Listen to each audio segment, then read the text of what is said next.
Si Isaac sa Gerar at sa Beersheba. Ang talatang ito ay mababasa sa Genesis 26 hanggang 27. Tulad ng nangyari ng panahon ni Abraham. Nagkaroon muli ng taggutom sa lupain ng Canaan. Kaya't nakarating si Isaac sa Gerar. Sakop ni Abimelech na hari ng mga Filisteo. Nagpakita si Yahweh kay Isaac at nagsabi, "Huwag kang pupunta sa Ehipto. Manirahan ka sa lupaing ituturo ko sa iyo. Dito ka muna sasamahan kita at pagpapalain.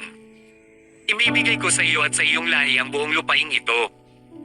Tulad ng aking ipinangako sa iyong amang si Abraham. Pararamihin kong gaya ng mga bituin sa kalangitan ng iyong lahi. At lahat ng lupaing ito ibibigay ko sa kanila. At hihilingin sa akin ang lahat ng bansa sa daigdig na sila ipagpalain ko tulad ng ginagawa ko sa iyong lahi. Pagpapalain kita dahil kay Abraham. Sapagkat sinunod niya ako at tinupad ang aking mga utos. Doon nga tumira si Isaac sa Gerar. Kung tinatanong siya ng mga taga roon tungkol kay Rebecca, sinasabi niyang ito'y kanyang kapatid. Inililihim niyang mag-asawa sila sa takot na siya'y patayin para makuha si Rebecca. Sapagkat ito'y maganda, hindi pa sila nagtatagal sa lugar na iyon. Nadungawan minsan ni Abimelech sina Isaac at Rebecca na naglalambingan. Ipinatawag agad ni Abimelech si Isaac. At ang sabi, tiyak na asawa mo ang babaeng iyon. Hindi ba? Bakit ang sabi mo'y kapatid mo? Natatakot po ako na baka ako'y patayin kung sabihin kong asawa ko siya. Tugon ni Isaac, bakit mo ito ginawa sa amin? Wika ni Abimelech, kung siya'y ginalaw ng isa sa mga tauhan ko, sinubo mo pa kami sa kapahamakan. At sinabi ni Abimelech sa kanyang nasasakupan, papatayin ang sino mang umapi sa mag-asawang ito. Nang taong iyon, si Isaac ay nagsaka sa lupain ng Gerar. At makasanda ang ibayo ang kanyang inani kaysa kanyang itinanam. Pinagpala siya ni Yahweh. Patuloy na lumago ang kanyang kabuhayan. At siya'y naging napakayaman. Naiinggit sa kanya ang mga Filisteo. Sapagkat marami siyang alipin at mga kahoy ng tupa at baka.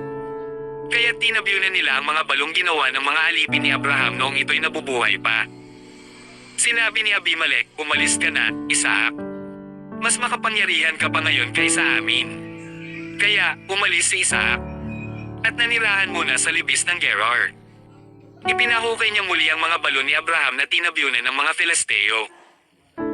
At ang mga balong iyon ay tinawag ni Isaac sa dating tawag dito ng kanyang ama. Ang mga tauhan ni Isaac ay nakahukay ng isang malakas na bukal sa libis. Ngunit nakipag-away ang mga pastol na taga-Gerar. At inangkin ang bukal ng tubig na iyon. Kaya't ang balong iyon ay tinawag ni Isaac na balon ng away.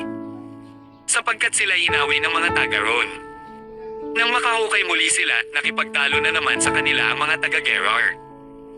Kaya't tinawag naman itong balon ng pagtatalo. Lumayo sila roon at humukay ng ibang balon.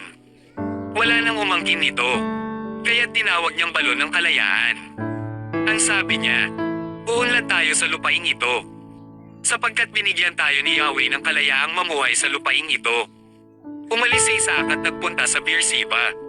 Nang gabing iyon, nagpakita sa kanya si Yahweh at ang sabi, ako ang Diyos ng iyong amang si Abraham.